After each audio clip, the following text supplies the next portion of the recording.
Welcome back to the next episode in the series for the JAP, the White Japanese Discovery. If you've watched the previous videos, you'll have seen that the timing chains and loads of work's been done on the engine. It's running absolutely sweet. And if you watch the video after that, you'll see that it's now been detailed. So it's looking a little bit grubbier now. There's a few days have passed, but exterior sort of quick detail, shall we say, no paint correction or anything like that, but the interior has been cleaned a lot more. There's a few parts in there ready to go on. This has all been minted out and is super clean. So needs an MOT. It's got no MOT. Obviously it's been sat for quite a long time. Need to do the brakes. They're all really rusty, and to be fair, obviously these are cast iron, so these have held up. There's not much corrosion on them, but the discs really heavily corroded, pitted. I would change these on any new car anyway, and so I've just whole hog with this. I'm gonna rebuild all the calipers, paint them all up, new seals, new pistons, new clips, new pads, new discs, new handbrake shoes, and all the fittings. Nothing changing on the handbrake cable side of things, just inside the drum. Same on the front, minus handbrake stuff. I'm not sure what wheels I'm going to have on long term, so these will fit obviously on any sort of smaller wheels, but if I want to upgrade to the big 6 pots, which I've got on the Range Rover, it's going to limit my wheel choice in the future. So I'm not going to spend too much time on these, so we say. Just want them working, don't want anything breaking down on me. So let's crack on. I'm probably going to do one side at a time. Let's pull it off, clean them all up, paint them, get them back on. Oh, and then just before MRT, I've got a few things that I need to tidy up. These are Japanese size and style plates, so the previous guys bodged this massively, and it doesn't even match the original holes, so they're coming off anyway. But I'm not sure this would pass an MOT anyway. I'm not really, just not sure, because there's a screw through that number 2 there. I don't know if it obstructs it and it should be black or whatnot, really not sure.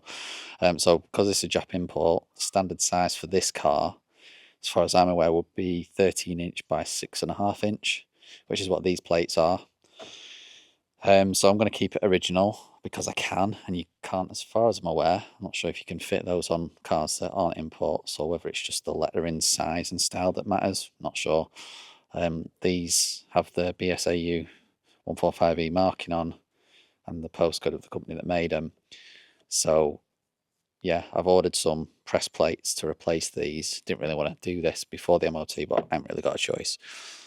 Just some other little bits and bobs, but I'll probably just do either bolt onto this video or just a quick pre-MOT video, and then we'll see if she passes. I haven't looked at any of the suspension stuff, so for all I know it's going to fail on bushes, ball joints and all that lovely stuff that I've just done on all the Range Rover, so I'll have to do it all again on this car. So I'll stop waffling. Let's get the air suspension fuse out, jack it up. I usually jack these cars up straight underneath the suspension so I can just do it one wheel at a time, but I might just jack it up and do one half of the car at a time. So let's get on with it.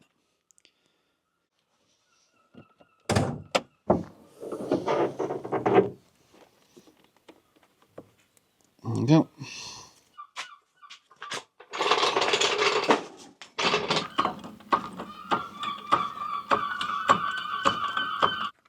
Not very tight. There's no way that's 140 Newton meters.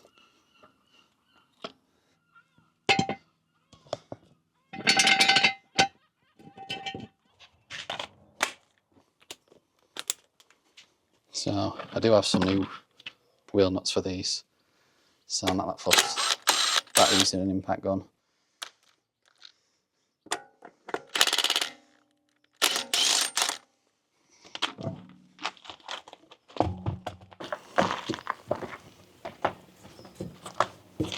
So I've still got a few plastics off that I've not put back on yet, just in case I needed a bit more access to something. But in a future video I need to protect the underbody of the car because things are starting to rust. This wasn't actually here, believe it or not, when I looked at the car a couple of years ago, and it's only been driven once when it was driven to the house, and it's just been sat here So this is all just residual, probably road salt, because it was driven here in December. All the road salt's just sat on it, and really I probably should have jet washed it off and tried to neutralise it, but it's still in good condition underneath. I just need to stop it getting bad. So that's for a future video. Interestingly, some of the plastics, they've already been treated with something, so the previous owner's definitely taken care of it, which is good. It's really corroded. Don't know if that's normal for these air suspension struts, but doesn't look good. So these may need replacing at some point.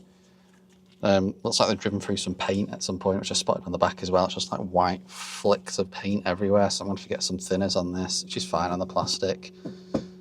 So I might do that whilst I'm down here. Can't see anything else immediately off. I'm just going to have a look at all of these joints and see if there's any perishes in the rubber, see if I'm going to expect them to pick anything up MOT. Why is that? Might just need to change now anyway. Are they genuine? Have they been changed at all already at some point, which I probably doubt, and we'll check.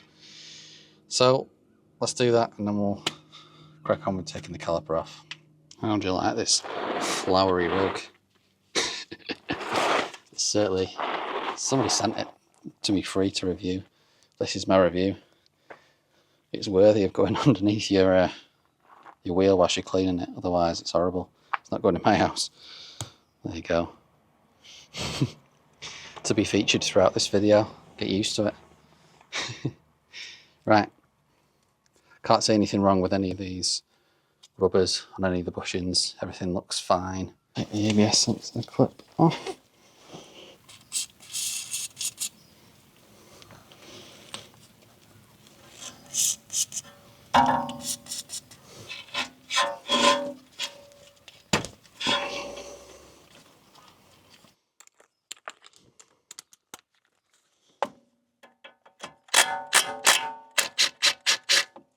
I don't need to take all this off, I'm just doing it because I want to be able to get to all the bolts, make sure they're not C's. Just get to know it a little bit better really, have a look at everything, look at the hose properly, so there's no cracks in it. Looks good, to be fair. Too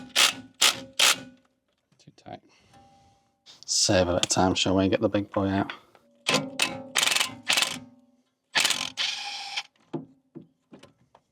It's not got to fall off because it's not been touched, it'll be stuck on here. Otherwise I'd support it, but these guys aren't stuck. Move freely. They're in really good condition, I've got to say. It's just discs and whatnot, but I may as well just do the lot because I'm here.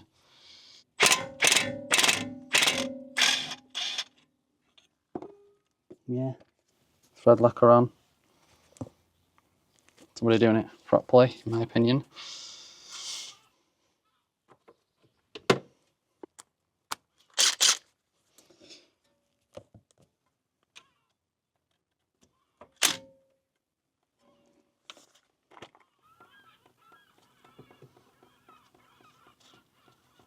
Not fussed about this fluid. I did check it with a fluid tester, and apparently it's in a good condition. It's not absorbed too much water. In fact, I've never tested one that has, and I know they've got like a service interval of maybe 2 years, but I think it's probably the most neglected service fluid in a car is your brake fluid. And yeah, quite happy. These are fine. Just realised I forgot to order some new copper washers, but I think I've got some.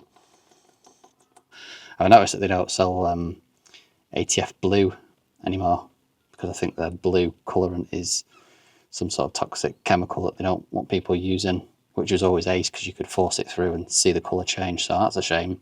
I don't know if anybody knows of any sort of hydraulic fluid dye drops that aren't too expensive that you can just drop in to the same effect. If you know, pop it in the comments below and share.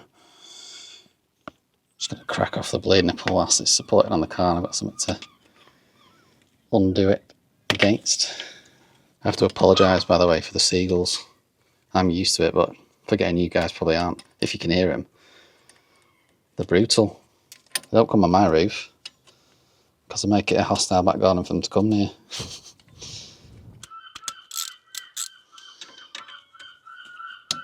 There we go. I'm just going back in.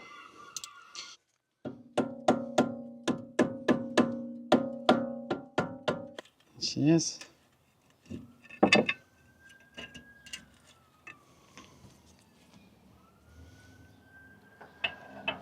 Oh, she's home.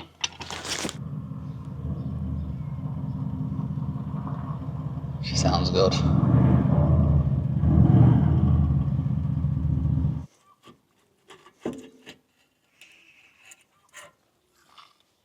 Wow, a lot of rust that just dropped out. On the face of it, they look good, but yeah, the pistons, I can almost guarantee, will be pitted. Look at that, preserved. It's little the pad. It's always interesting to see what brand people put on these things.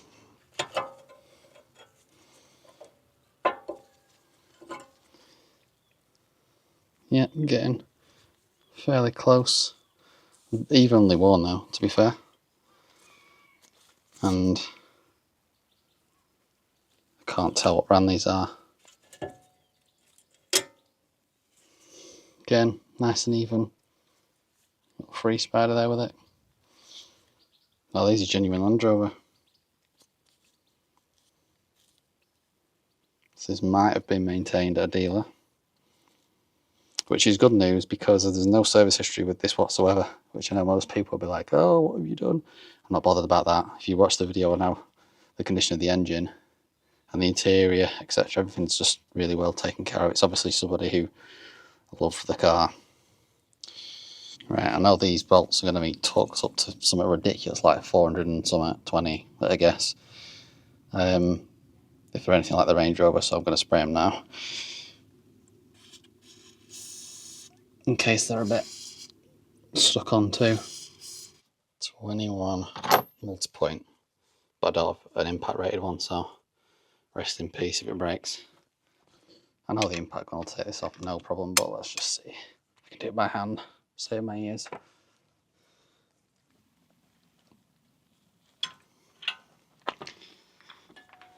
These are good because obviously you can angle it less than 90 back on itself and get it out the wheel arch.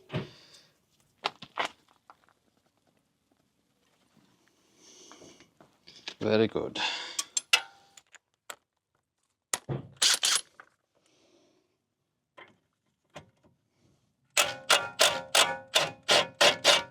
Why do it by hand when you've got tools? Not lazy or weak, honestly.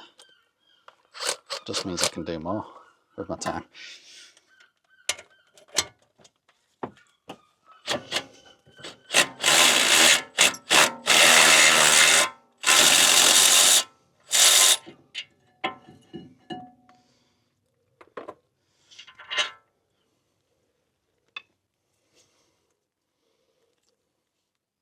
Just need to pay attention to the clips because often they're handed and that's symmetrical, so I'm going to take a picture of this.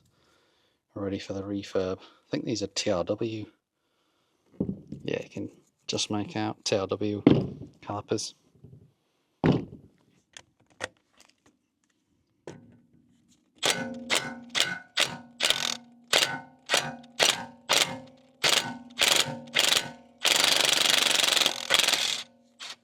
These have not been changed in a long time.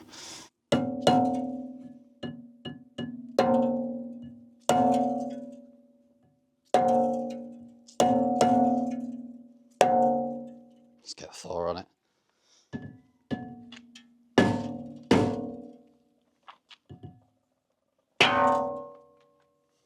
Mighty Thor. Always pulls through. Hard to say, but it doesn't look like there's any play in it in that direction. It'd be easy with the wheel and everything on, but these are fairly easy ones to change, I believe, because they bolt in the hub. So, backing plates look fine. I will paint them anyway, so I've got them off. These are aluminium, tested it with a magnet. I think the rears are steel. So yeah, they look in good condition, or there's no severe corrosion, I'll paint those up and they'll come up nicely. So look at these discs. The ones I've got, yeah, bit disappointed. I can't remember the brand. I think they might be Delphi or Febby ones, can't remember, but they don't have this balancing sort of machined part here, so I'm a little bit not impressed with the products, so I won't buy them again. I'll show you when I get them out, but it's not that they won't be balanced, they'll just probably have a larger tolerance on what they accept before they send them out to the customers. So this might be like, I don't know, within 0.1 of a gram, and the other brand is within 1 gram, and so it can cause issues in the future. So well, I'd just rather go with a better product anyway. Learn my lesson. I know which brand not to go with. I'll show you when I get the parts out. So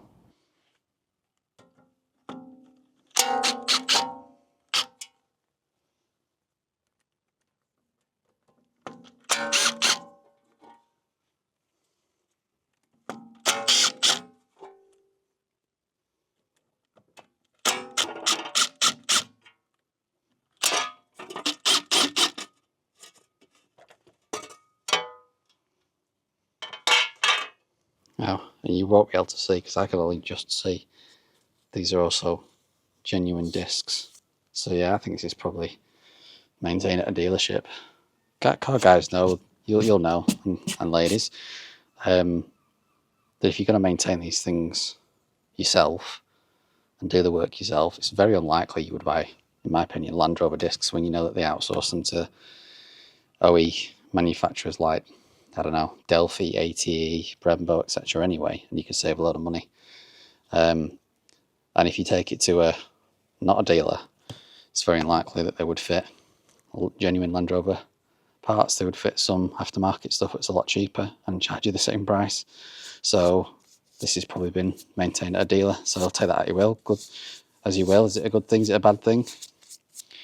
Right, so I need to clean up these bits that are going to be going back on before paint and rebuild. So I've got to get these in the ultrasonic bath with some degreaser before I media blast them. So let's get set up. Click. I need to drain this old stuff out. It's safe to put down the drains. It's all water-based stuff, the Bilthammer stuff. So, and that's just a bit of grease. So drain this down. Put some fresh 10% stuff in. I always go straight in with 10% Bilthammer Surfex HD degreaser. It's awesome stuff. I use it everywhere. And if I give any advice to people washing cars, working on cars, even around the house, the only degreaser you need is Surfex HD. And in fact, I go as far as saying you could probably use it for almost everything on your car. So as a snow foam, pre-wash, cleaning your tyres, cleaning your wheels. I think they probably Bilthammer put some of that active ingredient in their wheel cleaner anyway as a degreaser. Yeah, it won't dissolve all the iron, but it will clean them really well. Interior, I use it all over the interior, even up to 10% if you've got something really. So plastics, you know, you can get away with using plastics and low concentrations like 1%, but on the interior and that I had some really bad grease and rust stains that the 10% Bilthammer got out. It was amazing with the brush, and then just sucks it straight out with a wet vac and disappeared. And I use it in the house as well. I use it cleaning the kitchen like hob from any grease splatter, gets it straight off. I'm not sponsored, by the way, but if you want to sponsor me, Bilthammer, then by all means reach out. Happy to be sponsored by somebody who I just, you know, use the products and part money with anyway. Why not? So anyway, stop selling you products. Let's drain this down, fill it up with some fresh product, get it up to temperature. If you've not watched my previous video on all the engine bits that I cleaned, what I do is I use this deep fryer, a heater element, to get this up to temperature super quick, because it takes absolutely ages with the what is it, like a 200 or 300 watt heater or something inside. This is 2 kilowatts, so buzzes it up in maybe half an hour, gets it up to 80 degrees, and this does a fantastic job. So let's drain her off, fill her up.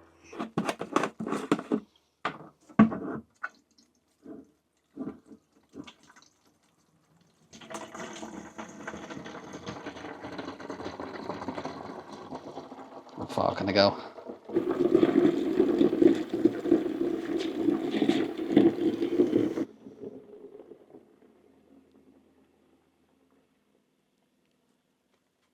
Now I've filled it with foam. That was a bad move. Don't do that at home.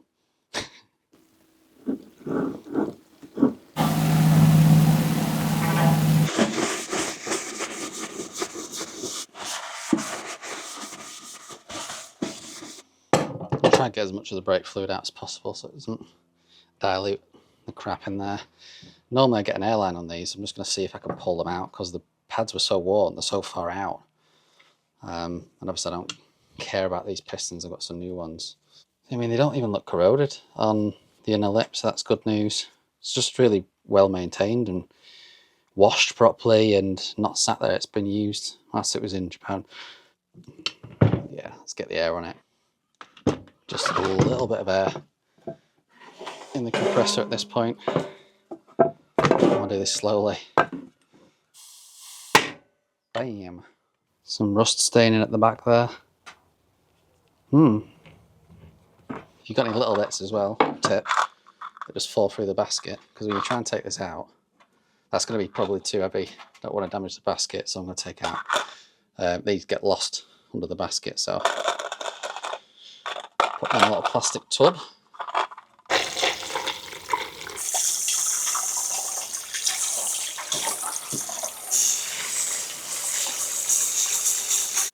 Right, there's my volume. I'm just going to take this out so I can get the deep fryer element in.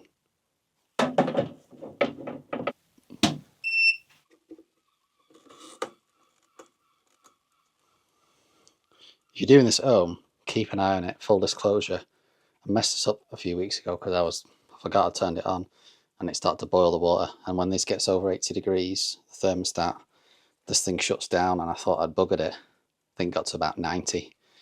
It's starting to boil. So yeah, set it on say like 10 minutes and just keep coming back and checking it. Whilst that's getting up to temp, I'm gonna clean all this area up.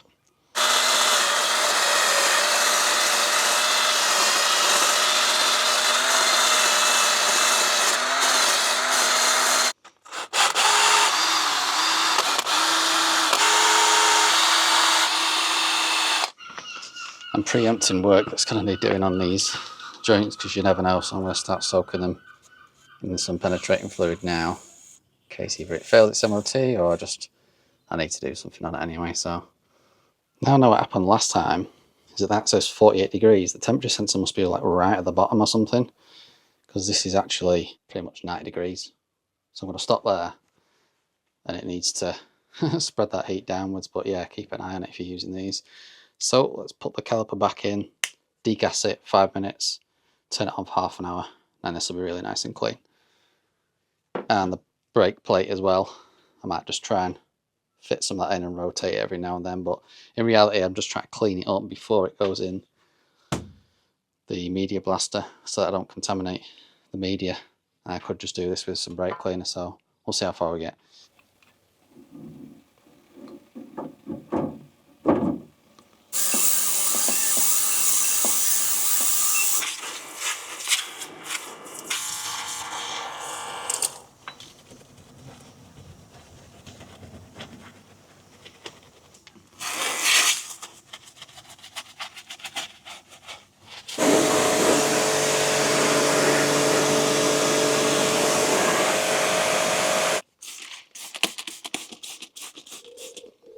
This is Atom Mac, just to neutralise any salts and start to inhibit any corrosion.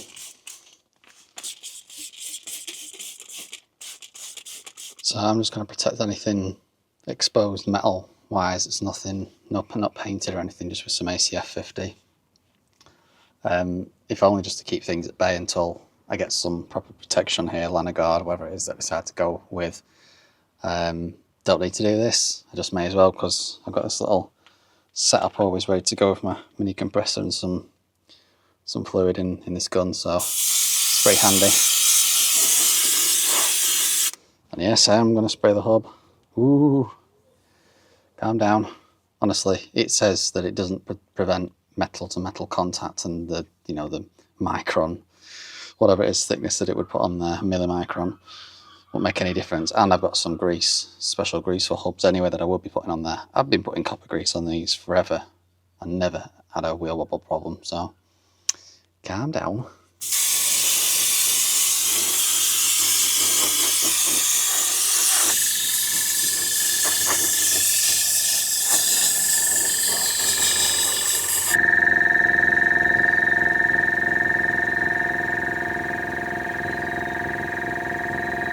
Look at the colour of that.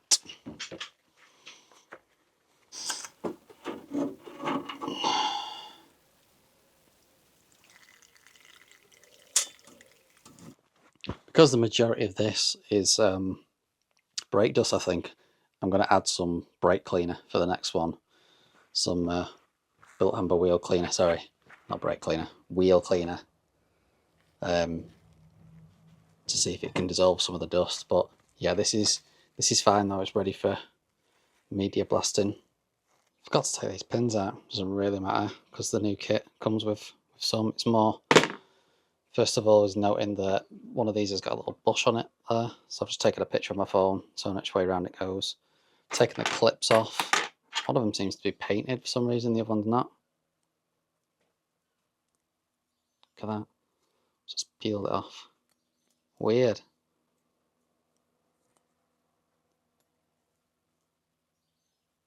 Or it's some sort of coating to stop it rubbing.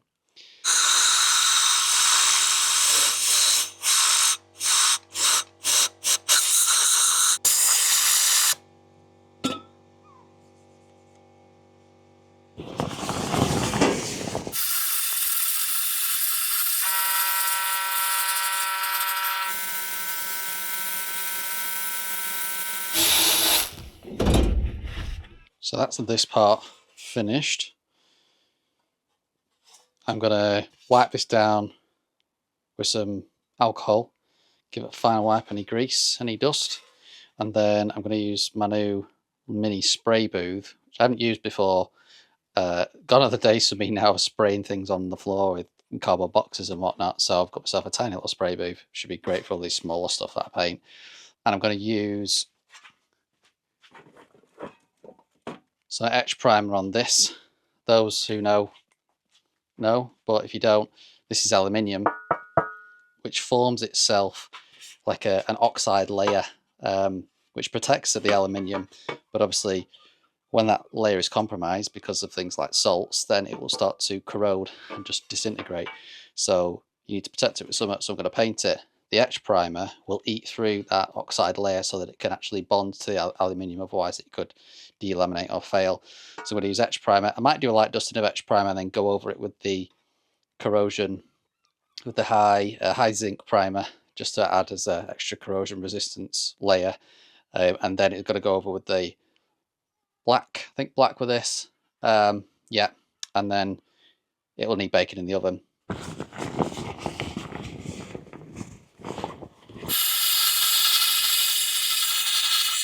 I've decided I'm not that happy about all this black.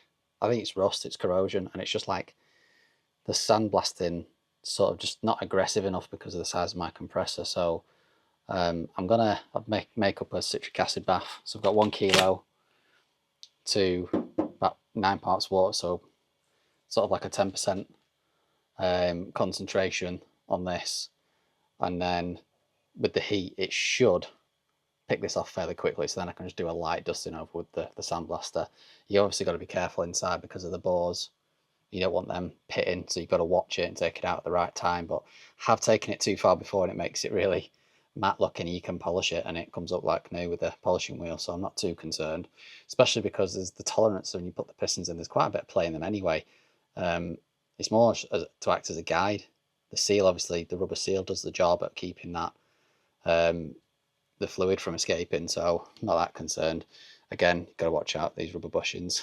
It does say, you know, using branded versions of sort of acids like this, they tell you that you can coat things in Vaseline, but the bits that you don't want to get attacked, but it doesn't work, in my opinion, just melts off and just washes away, so not going to bother. So we'll see how we get on. just to show you guys while I'm filling this up with kettle water, it's just got a bit too prematurely fast. So I'm going to take them out for now, but just to show you, it's been here for about 2 minutes. Let's look at the difference. It's gone from that sort of black iron corrosion to that in 2 minutes. So I really don't want to remove the zinc coating on here. So what I'm going to do is I'm going to cut some fingers off some gloves and just pop them over that. But yeah, just wanted to show you once you get a half and half shot. Really powerful stuff. Just honestly, you obviously don't need an ultrasonic cleaner to do this, but it just speeds it up once it's on and working. It blasts the oh, strong heavy corrosion and it falls off. Just get yourself a bag, a bulk bag of citric acid, and make up a, you know, sort of 10% solution, and it works really well with hot water. As hot as you can get it, really. 80 really.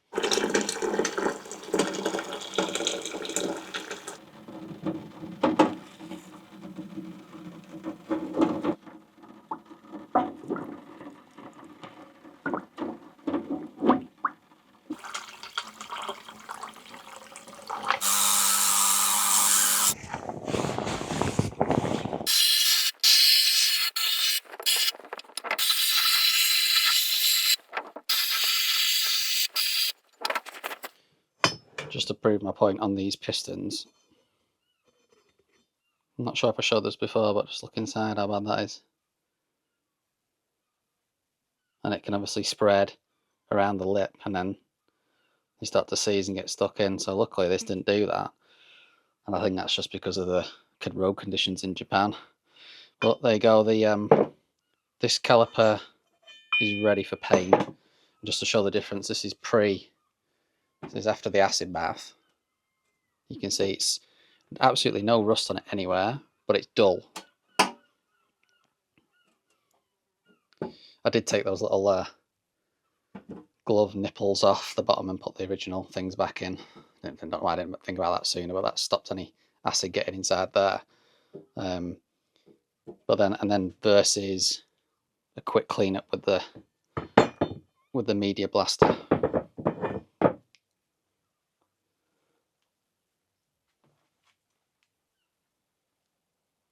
So looking good. There's a TRW logo, Land Rover. And then again, the cast iron seems to react differently to steel. With the acid, it's sort of more gentle on the cast iron. So it takes a little bit longer with the rust, but the plus side to that is the bores inside here. They're not pitted or anything. The acid's not really, it's just dulled it a little bit. So I'll just get the Dremel and polish them. But, you know, on steel, it starts to etch and put pits in there. It's not done that with this at all, and this was a really strong, what, 10%, and actually I added some more just to speed it up a little bit. So yeah, recommend with cast iron calipers that you do this. And good results. I've used electrolysis before, and that's good as well, because obviously it doesn't attack the metal, it only attacks the sort of rust. But don't have that sort of setup anymore in this garage. Maybe it will in the future, but not right now. So that's ready for paint. Before I do that, let's blast this off and get them both to the same point.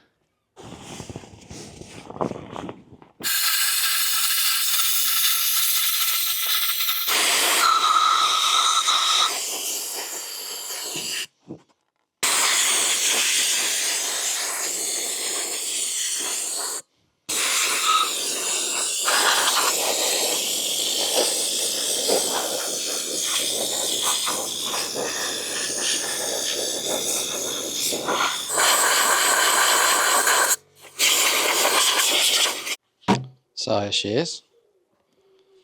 I got the biggest that I could get, just to try and future-proof, but you can buy multiple of these and connect them two together, which is pretty cool. We've got lights. Got a variable switch here, I don't know why you'd want it dark. And then a dual fan.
So this has actually come out of the oven, 200 degrees C, and the paint, the etch primer is coped really well with the temperature, and so is the aluminium. There's no warping, nothing. This, it seems to react in the same way as this, the caliper paint, albeit it doesn't go sort of that soft and then go rock hard as it cools down. It's already sort of touch dry before you put it in there. So I'm happy because it seems I've accelerated the 24-hour wait time on this, and it can cope with the high temps, which you'd expect if you can use it on brakes. It should be able to cope with sort of 260 degrees anyway, but I didn't want to take it that hot. So let's get some black paint on this and then put it back in the oven.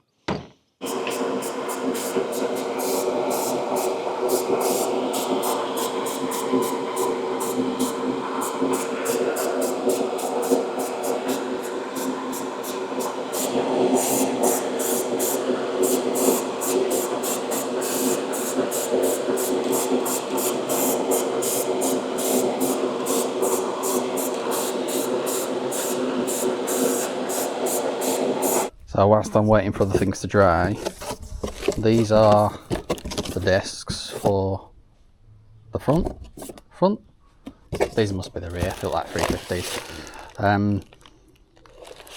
You can see they're not balanced anywhere, so I'm not super impressed. They are coated with some paint on the edge here and on the inner here, and but not inside here. Obviously that's the main surface, you don't want anything on there, but you know, could have been coated inside there, and this stuff doesn't last 2 minutes in my experience. So I'm just going to strip it all of oil with some brake cleaner and then pop some primer and black paint on all this just to match the rest of the car. Wouldn't normally bother, but we do such low miles that rust is likely to be a problem before we need to change them as a serviceable item. So I may as well make them look nice, shiny and black, and keep them looking as good as long as possible until I decide if I'm going to put a bigger brake kit on it. Oh, and whilst I'm here, I've also gone to the extent of painting the pistons, because these guys are ridiculously corroded because they just fill it with water inside there and just sit. So I've masked it off so that I don't touch any of the surface where the seal goes. And yeah, we'll flick some black on that too. Blueprint ones are the front, the Delphi the rear. But just to show you the quality difference, these still don't appear to be balanced. I find it hard to believe that they're absolutely perfectly balanced once cast. They've not machined them or needed to machine them at all, but they're coated everywhere, as you can see. I don't know what sort of coating it is. It must be really thin because this is on the mating surface here. But yeah, much higher quality. But yeah, I would not go with the Blueprint ones. I think that's Febby Bilstein, and I don't really rate Febby anymore. They used to be good back in the day, BMW parts, not anymore.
That's it for part 1, guys. It would be a hefty video if I included it all in one because of the amount of detail recorded.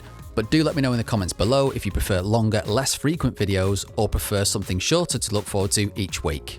Tune in for the second part where I finish off all of the brakes, install new wheels, do a rear aero wiper blade modification and fit some Japanese pressed plates. Go back and watch my previous videos on this car if you haven't already, and make sure you drop a comment below and share your thoughts on this car's progress. I'm sure there will be plenty of internet mechanics ready to tell me what I've done wrong so far. One last thing, I'll be posting some community posts on YouTube to get your feedback on recording and editing styles, so head over to my channel and comment and vote your opinions. It's a thanks from me, and I'll see you next time.